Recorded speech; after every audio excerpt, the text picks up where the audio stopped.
The Traitors content is becoming a little overwhelming.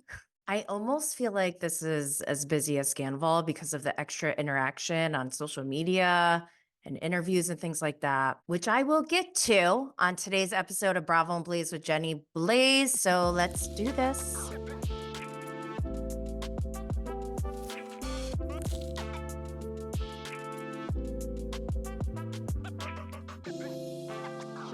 This is a review of season 2, episode 5, A Killer Move, and there will be spoilers. This review is intended for anyone looking for thoughts after watching the latest episode, with a mix of additional media coverage, such as on social media, podcasts, etc. If you follow along on Twitter, Instagram, and I'm sure TikTok, you can see the general consensus from viewers. And it's an interesting dynamic because this show is merging multiple established fandoms like Big Brother, who I'm learning about. And we even have some breaking of the fourth wall. And I think this concept of breaking the fourth wall is kind of gray. When are we breaking the fourth wall? Is it when the people on the shows have their own podcasts and they release their own narrative? Or is it when we talk to them one on one in DMs? Before we begin, I just want to make a little disclaimer. This is for entertainment purposes only. We do not condone toxic behavior of any kind. Just be cool. Don't be all like uncool. You know who you are. Episode 5, A Killer Move. The castle welcomes a new arrival. The faithful fight back. One of the traitors is in the hot seat. Who did Johnny Bananas trust the most? I sang that all week. Okay, before we get to the details of the episode, I'm going to walk through the other activity that's been going on since last week's episode aired. Like I said, there's a lot, and I'm going to do this Scanval style because that seemed to be the best way to keep everything organized. For me, it's easiest to walk through the archive of my Instagram stories. Almost everything I tweet goes in Instagram stories, but I also add extra things on Instagram stories for the most part. So make sure you're following. That's where I'm most active. Bravo and please. So we have two podcasts that we also need to pay attention to on top of the episodes. Tamra Judge releases Talking Traitors, and her first guest is Janelle from the show. And I'm not going to recap every detail from the podcast, but I'll put a link to it if you're interested.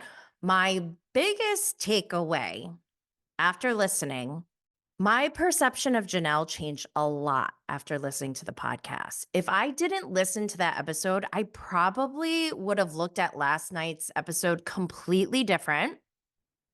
And it's making me question my every step when it comes to reviewing this show. I liked coming into the show with this full cast of reality TV personalities and celebrities, being a Bravo stan and not knowing anything about these other players, because I do think it changes how you watch a game and what you take away from it. I wanted to be blind to the other players and just root for my Bravo people, in addition to Deontay Wilder. But I can't even do that at this point anymore, and I will tell you why. But first, I'll go through my fun takeaways. So apparently Janelle made a cameo on The Real Housewives of Miami back in the day because she's friends with Joanna Krupa. I didn't know that. I think that's so funny.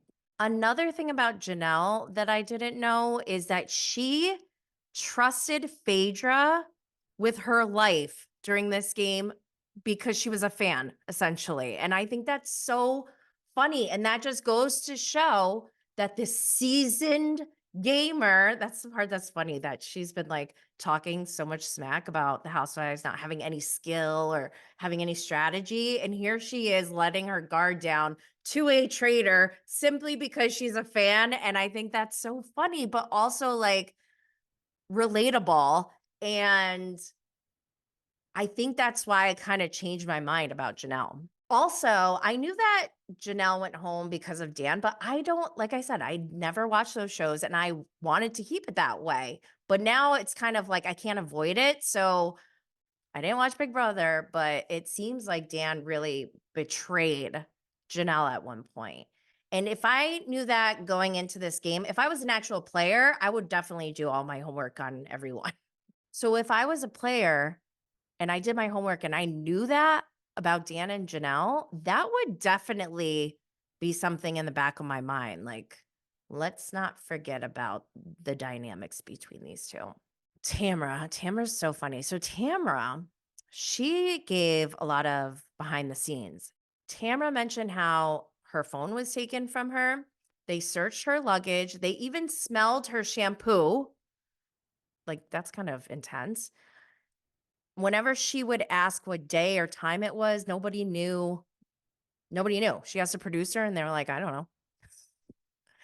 And there were things that we didn't see on the show or that we don't see on the show that really affected the player's experience. I mean, just imagine you're in their shoes, you have no contact to the outside world, and they're like on top of the security, apparently.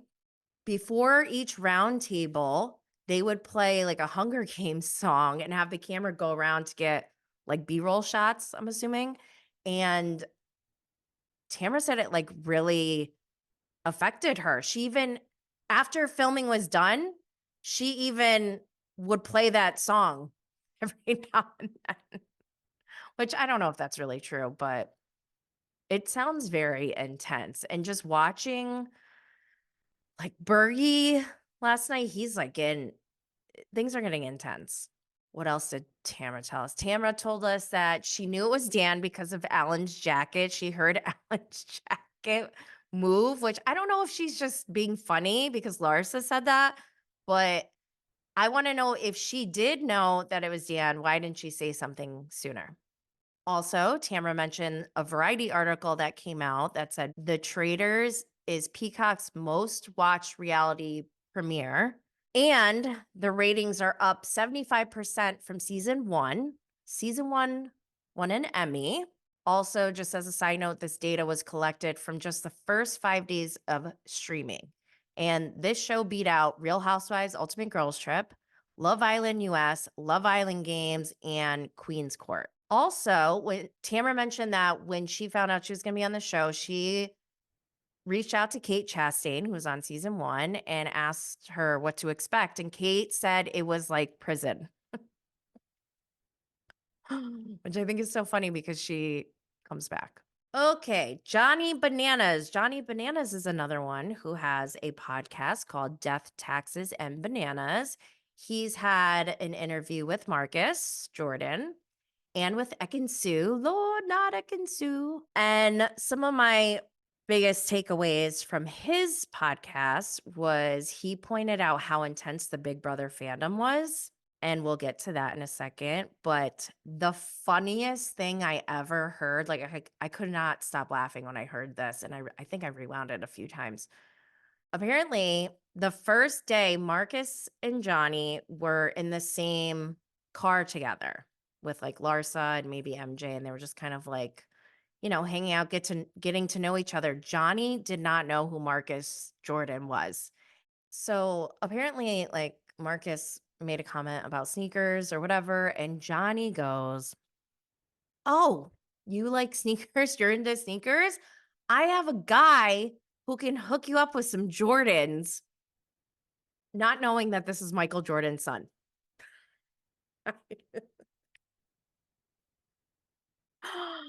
I would have died. Like, how funny is that? Oh my gosh, I love Johnny Bananas. So yeah, Johnny goes on to point out how intense the Big Brother fandom is, and I am learning that as well.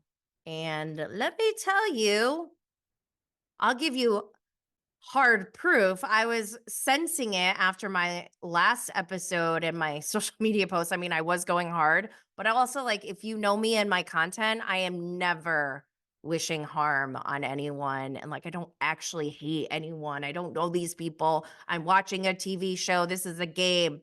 It's not serious. But Johnny Bananas was talking about Dan, and he goes, "This guy faked his own death on Big Brother." And I was like, "What?" Because I don't know anything about Dan at all. So I tweeted, "Dan faked his own death on Big Brother?" Question mark, question mark, question mark, laughing emoji ish, whatever, with like a, huh? That's not even mean, right? So somebody responds to my Instagram story in DMs and says, Dan has a quote on Big Brother where he said his goal is to have everyone think about him and how one day he will live rent free in everyone's head. ... And then all in caps, "Welcome to the club, dumb. See you next Tuesday." I get messages like this way more than I should. And if I read this during the day, like mid-afternoon right now, I'd probably just be like, whatever, and move on. But when I wake up at like 5 in the morning and the first thing I read is dumb cunt, I get a little activated. I was just like, what? So this brings me to the topic of the Big Brother fandom. I've never watched Big Brother in my life. I barely know what it is. I thought they just had people living in a house together under surveillance. And I was like, why does anyone care about this game or this show? I didn't even know it was a game. But the first thing I'm learning about Big Brother is that its fandom can be kind of toxic. Someone also commented, "You should do your research on Dan." And when I read that, I like giggled and I completely zened out for a second. And I just had this flashback of my hot yoga instructor training teacher who once said, if we replace the word should with could, we could all sound a little nicer. So I thought, yeah, I could do my research on Dan, but I definitely am not going to, nor do I need to or should be expected to. Just as I wouldn't expect everyone watching the Traitors to go back and watch every single episode of The Real Housewives of Atlanta that Phaedra Parks and Sheree Whitfield were in, including reunions and everything they've ever posted on social media, or every episode of The Real Housewives of Orange County with Tamra Judge in it. Don't forget about all the episodes and appearances on Watch What Happens Live with Andy Cohen. I mean, Tamra's boobs are in the Clubhouse Museum. Nor do I expect anyone to go do their research by watching 9 seasons or 128 episodes of Shaws of Sunset to get to know MJ, or learn about Kevin's background of being an adopted Korean with white parents and feeling marginalized around almost everyone he's ever known his whole life. Okay? So I'm just going to reiterate this one more time. The reason I love this show is because we get to see raw human nature in a controlled environment that is this game, The Traitors. And that's exactly what it is, a game, which is great because we get to see the psychology and sociology behind the behaviors we're watching. But at the end of the day, you can't really have any hard feelings because it is a game, which makes watching the dark and devious behavior tolerable to watch and view as comedy, as Kate Chastain says, versus taking anything personal as a viewer or as a player of the game. And especially for Bravo, like Bravo's not a game. And that's why I feel like it can be toxic and get dark sometimes because these are actual people and like the things we're seeing happen are like happening in their real lives. And that's where it's like, oh, I don't want it to be that heavy. But anyways, other things that happened since last week. I went off on Dan in my last episode, and I don't regret it because I know that I don't actually hate Dan. In fact, I had a conversation with Dan, and not just Dan, I had a one on one conversation with at least four of the players on the show, which goes back to me mentioning how the way we view the show can be changed from this interaction that we're having. Because if I had not spoken to Dan since last week, I might have really lost my mind last night on him. So I believe interacting with the players 100% has an impact on the way I watch the show, at least. And I won't ever name names because I don't share DMs, but I will share a couple bits of information that has been shared with me that is not harmful to anyone, but is kind of funny. I'll put that up on Patreon, so make sure you join. So let's get to season 2, episode 5. Just as a recap from the last episode, Dan has been named as a traitor. They're in the turret, Dan, Phaedra, and Parvati. And Phaedra goes off on Parvati because Parvati mentioned the housewives. And she's like, don't do that. No one likes you, Parvati. Everyone says you're a effing traitor. This whole time, Dan's jaw is just like, he's like, and he pretends like, oh, what's happening? Just so annoying. But Parvati plays it cool. She backs off immediately, says, I didn't know if you were acting. And I was just trying to throw them off or whatever. And Phaedra's like, I'm not an actress. Like, don't mess with me. And I'll be honest, I'm a little disappointed. Not disappointed in Phaedra, but I just kind of wish that the two women in the room took this opportunity to see what was happening, at least Parvati, because Dan pulled her aside and was like, we got to turn on Phaedra or whatever. I don't like that. I don't like it. But Parvati apologizes. Phaedra accepts it, and Dan gulps. They could have made him sweat so hard. But I get it. Phaedra's not used to this environment. Parvati is playing for the wrong team. I mean, Dan straight up says, how can I use this to my advantage? Parvati wants to give a peace offering to Phaedra, so she's offering to give her the choice of who to murder. And Phaedra accepts. So they mentioned Sandra, they mentioned Tamra, cut to breakfast. The first two to get to come in who are safe is CT and Janelle. They're talking, they're having their side theory conversations. CT's like, well, I've been thinking maybe a housewife. He's just like throwing things out there. And again, if I didn't like listen to the podcast episode with Janelle, I may have been fuming last night after Janelle's like, the housewives don't have any skill or strategy to be able to mastermind this, blah, blah, blah, whatever. And I just find that so hilarious. And it supports what I've been saying, that the gamers are making all these assumptions about themselves and being cocky.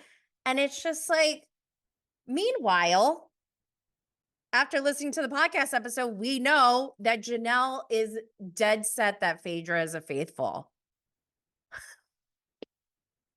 Hello.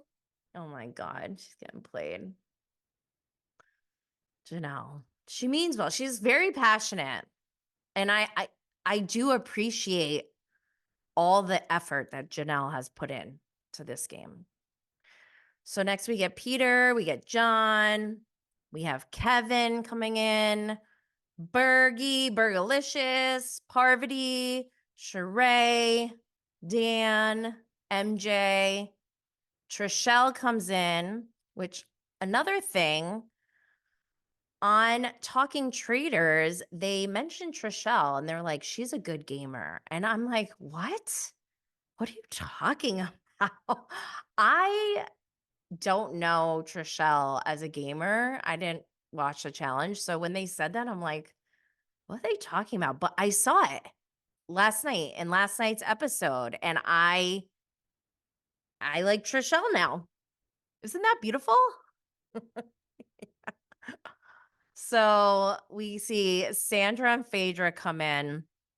Everyone knows it's Tamra. They cut to Tamra, who's crying. I was shocked that Tamra was crying. But she says, you know, this game is way worse than Housewives. It's way more cutthroat. She wasn't expecting it to be that cutthroat. She just hopes it wasn't a housewife that was in there that murdered her. So then they cut to breakfast and everyone's like, oh my God, Tamra, why? Why? Phaedra, she might need to put on some acting skills because she goes, are there any boiled eggs?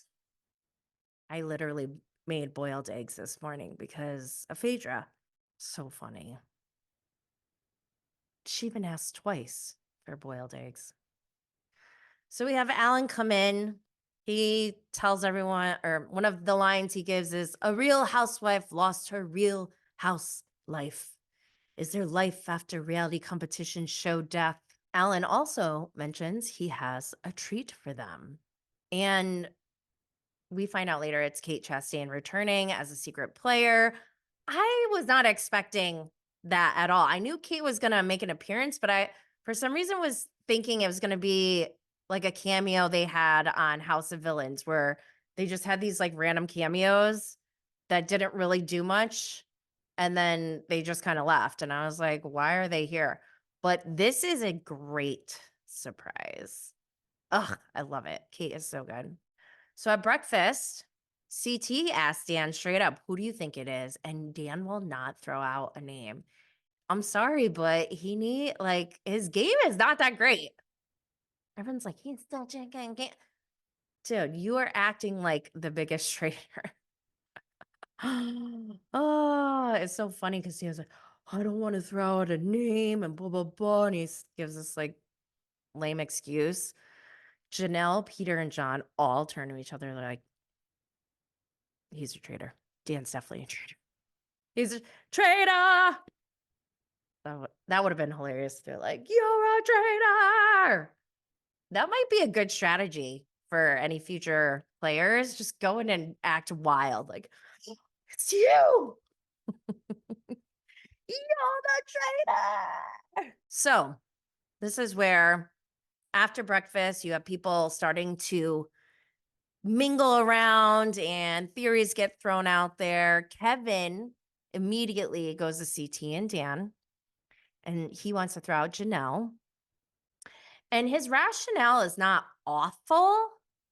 It's just he really isn't going off of anything that deep. He's going off of what he's witnessed so far in the game, which that's all you can really go on if you don't have anything deeper to go off of. But I think the dynamics between Dan and Janelle played a huge part in this latest round. I just love how Kevin in this episode, he is clocked in. He is so clocked into this game. He's ready to participate. He's just like so into it now. Okay, then we also see Trishelle, Janelle, and Bergie. Janelle throws out Dan, and she even goes on to say that he's the most devious player she's ever played with in Big Brother. That alone would be a reason to get rid of him, even if you thought he was a faithful. Because it's the way she talks about him makes it sound like even if he is a faithful, he will betray everyone at some point. But outside, we have John, Janelle, and Dan. Dan is trying to pretend like he's trying to talk game to them, but Janelle's not having it. She's like, fool me once, shame on you. Fool me twice, shame on me. You fool me, you won't fool me again. All right, let's move on to the mission. Okay, so for this mission, they have the chance to add $15,000 to their prize pot. The current amount that they have is $65,500. For this next mission, only 6 people are allowed to play outside of the castle, while the rest of them play inside. Only people who play outside are able to get a shield. Immediately, it's like everyone starts going to war. Everyone wants to go outside and get a shield. Kevin starts campaigning immediately. He's like, I think I should have a shield. It's just so funny. MJ, she goes in and starts her own campaign, talks about how Janelle, she's already had 2 shields, and it's a little sus. Right then, Trishelle interrupts. You talk a lot. I have not even gone for a shield. I love that whole scene. This is the moment I started rooting for Trishelle. She is activated. She's in the game. I love it. I love it. And MJ is not a small personality. Like, MJ's intimidating. CT Caves, he's like, I'm not gonna fight you guys over it. Dan Cave, oh, he's such a good guy. Because he even says, I want to go get more money to take in the end. He's so greedy. Okay, so the task. The people outside, they're in pairs of 2, and they have a map. They have to go to different locations around the castle and listen for a bird call. They'll have instructions at each, station.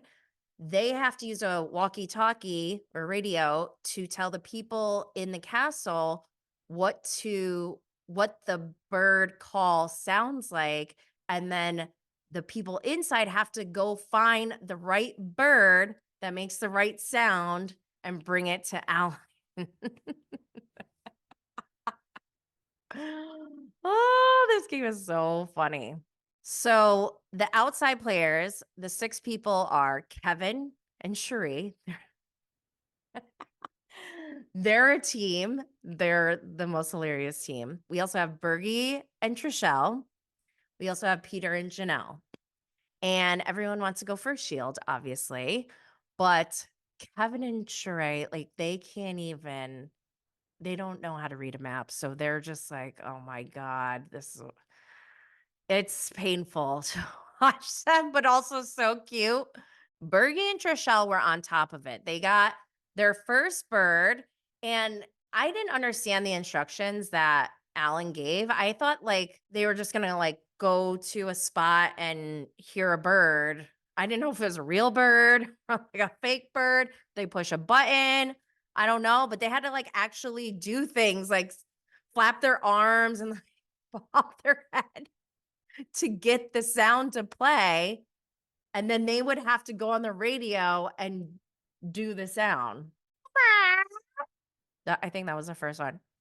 So the people outside are like, okay, we're at so and so location. This is the bird call. Everyone's listening, like, "Meow, meow." So then they start running off around the castle going, "Meow, meow." This is the best. I love it. Bergie and Trishelle are doing so good. I love them in this mission, and they wind up getting the shields. Peter and Janelle, they wanted to go for the shields, but they didn't get to it. They got to another bird. They got it correct, but as they're there, Peter, this is where I'm like, okay, I like Peter now. Peter comes up with the idea. He's like, he must have realized, fuck, we're not getting the shields.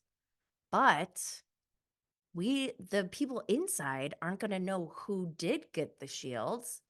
What if we just don't tell anyone who got the shields and only the people outside know who got the shields? So whoever the traitor is won't know who has the shield. So if they try to murder someone with a shield, they could waste one of their murders.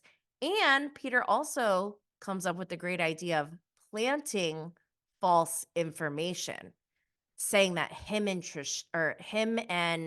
Janelle got the shield when really, in fact, Bergie and Trishelle did.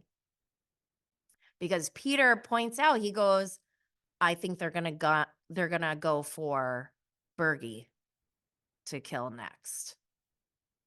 And I don't know how he knew that. I mean, Bergie is starting to he's getting intense now. He's he's getting frustrated. He's about to have a mental breakdown. Yeah, I like Peter now. I just want to point out also this this mission reminded me why I love CT. Phaedra even calls CT her castle daddy on Watch What Happens Live. Oh, I love their little duo. It's so cute. And MJ too. He has a moment with MJ. He was like, ah! He leans into the goofiness, and that's what I love. I feel like CT has a similar personality to me. So I'd be like, oh, what are we doing? This is ridiculous. Bergie, oh, my Burgalicious. Immediately he tells Kevin that got the shield. And it was that could have been a huge mess up. If Kevin told other people, that could have got back to the traitors. So that was a little scary. But Trishelle then whispers to Bergie, don't tell anyone about the shield. And he's like, yes, oh yeah, yeah. But he already told Kevin. But anyways, they did well on this mission. They won $10,000. Alan asked at the end of this mission, would anyone like to reveal who won the shield? And Janelle made an announcement. She said, in the best interests of the faithfuls, we are not going to reveal that information.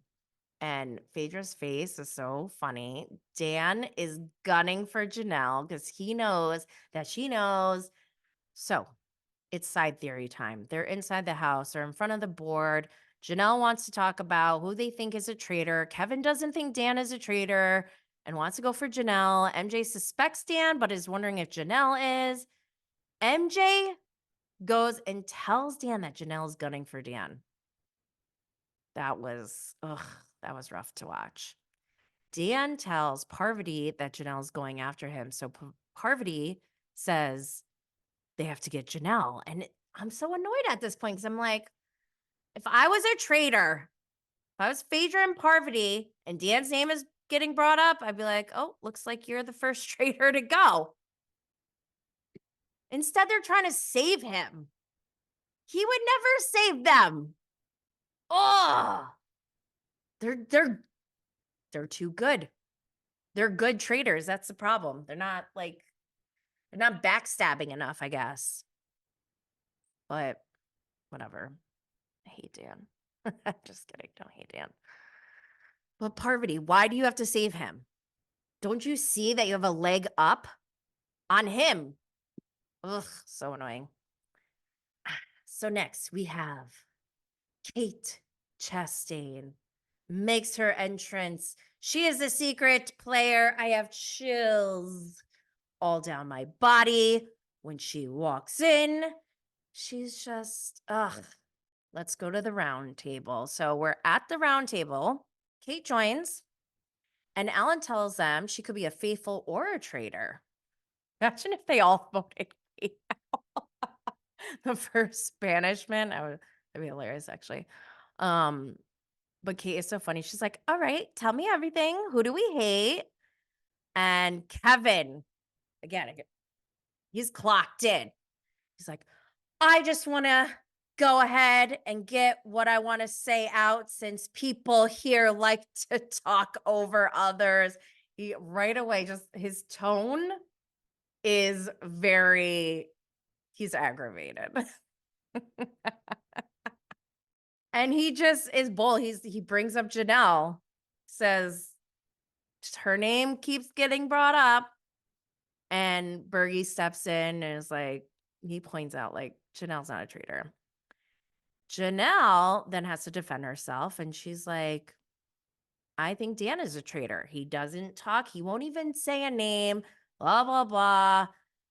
And this is where I wish Janelle would have just focused on Dan But instead, she threw out two other names, CT and Sandra, which I would possibly suspect them too, but she could have just kept her mouth shut about it because when she threw out their names, they immediately got defensive. And it's like, you just gave them an opportunity to vote for you instead of seeing that as an opportunity to sway everyone to go after Dan.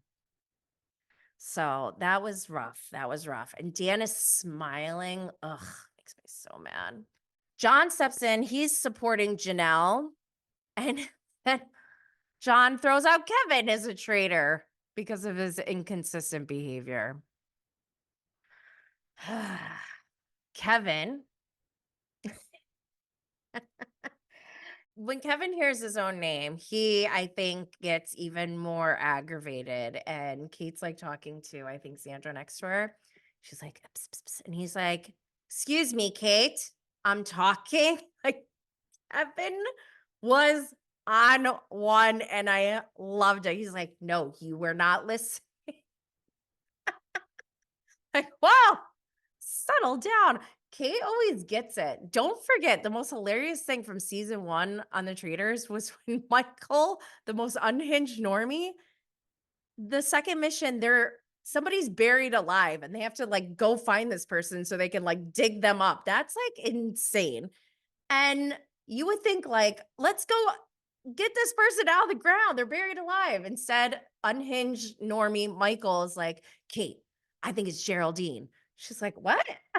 He's like, "Kate, if you don't vote for Geraldine, I'm voting for you tonight." Threatens her as they're running to go unbury someone. Kate just always, ugh, I hate that people go after her like that. But anyways, so Peter calls out Dan, and Dan starts to go into fight mode, so to speak. And I was just triggered the whole time. He's like, to Janelle, he's like, "Oh, you think I'm a traitor? Why? Oh, because I do nothing. Oh, so doing nothing means I'm a traitor. Oh, okay. All right." That triggered me so hard. Trishelle points out, "Dan, you don't talk game with anyone. So if you're a faithful, you're not being a good faithful." And yes, Trishelle. Yes. Get him. I like it when they say, "You don't talk game. You don't talk game." It feels like, bring it on. Like, I don't know, talk game. It's just funny. So Janelle gives Dan the opportunity and asks Dan straight up, "Who do you think is a traitor?" And Peter is so desperate. He's like, "Come on, man, just give us like one name." And of course, Dan says Janelle. And he goes, I think I've been blindsided by my friendship with Janelle. And just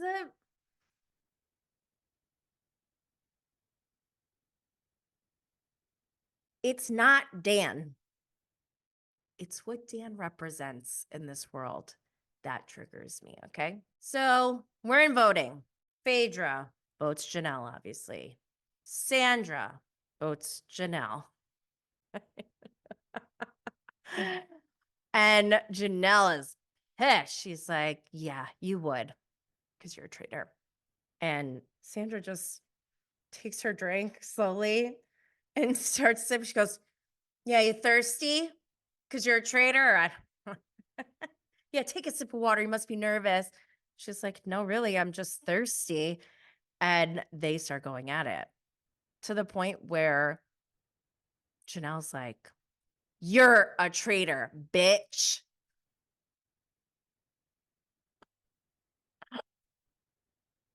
Woo! Peter votes Dan. Janelle votes Dan. Parvati, obviously, votes Janelle. Kevin votes Janelle. Trishelle votes Dan. Dan votes for Janelle. He goes, "Traitor or faithful, I just can't trust you anymore."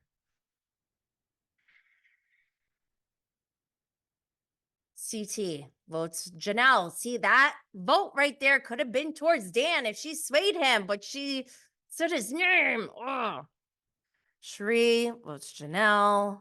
Bergie votes Dan. Kate votes Janelle. Obviously, Janelle is out.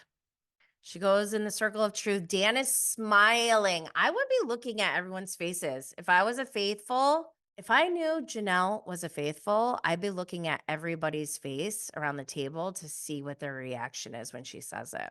Dan is smiling. Bergie is so mad. Good job, you guys.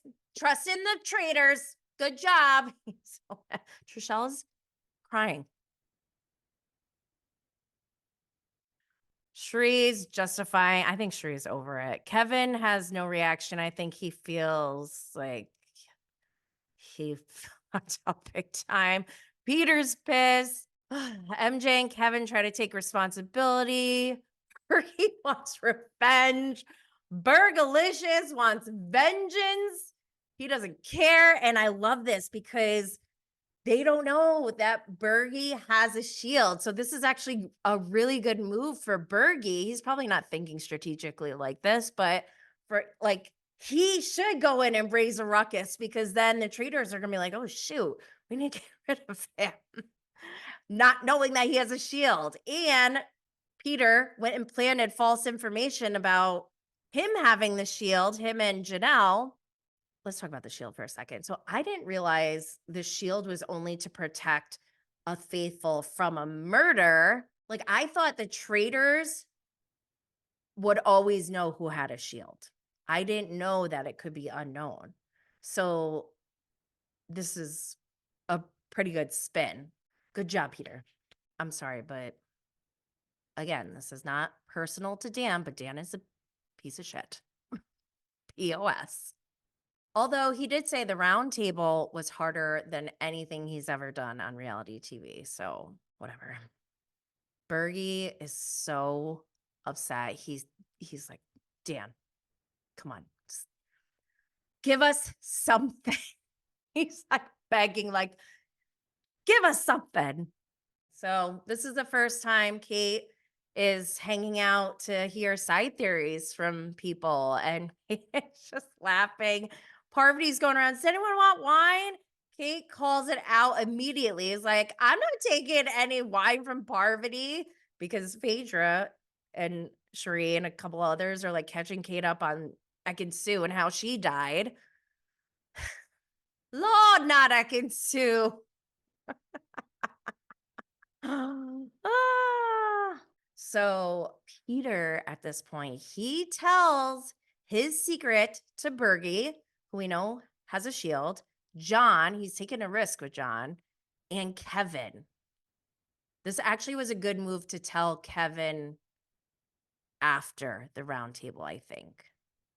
But there is a scene where they're all walking upstairs in the castle, and Kate's talking about taking Janelle's room. And I just need to point out that somebody mentioned they don't stay in the castle. And I did a poll. 81% believe that they're in a courtyard Marriott. And 19% believe they're in a castle. I need confirmation because I think I just saw it on Twitter somewhere. Last scene is the traitors in the turret. This is where Dan's like, I need to go from being on the defensive to aggressively attacking. And I love it because Dan is falling for Peter's trap. They go in, they're like, whoo, rough day. They're actually scared, and I love it. Phaedra and Parvati right away are going into Dan, like trying to help him. Again, this is where I'm like, ladies, why? Why are you trying to be on his team? He's a traitor to the traitors. He needs to go. Before the episode started, I said, should Dan be banished? 86% said yes. 14% said no. Then we see Dan ask about the shield. Parvati says Peter and Janelle have the shield. And Parvati says, what if they're lying to us to try to trick us? And Dan underestimates them and goes, I don't think Peter's that savvy. This reminds me of American Ninja Warrior. So I used to watch American Ninja Warrior back before it became like really huge. I'm one of those people who like love something hardcore until it like becomes really overly popular. Like Destiny's Child and Beyonce, like once people were crying over getting tickets, I'm like, I can't do this anymore. Like I'm bowing out. But on American Ninja Warrior, every time I would always say this, the people who got too cocky, who were not putting the respect on the Ninja Warrior course, who would be like, oh, this is easy, whatever. They underestimate the course, and that's basically what Dan is doing here. He's underestimating the faithfuls. And good. I'm glad he's underestimating them because I'm always going to root for underdogs. Oh, I love it. But Dan wants to murder Bergie, not knowing that Bergie has a shield. And Phaedra looks so torn. She's like, not my Burgalicious. But she does say, at the end of the day, I'm a team player. So we don't know who gets murdered. We need it to be Burgalicious so they can all vote Dan out next. All right, y'all. That's it for today, and I will catch you next week.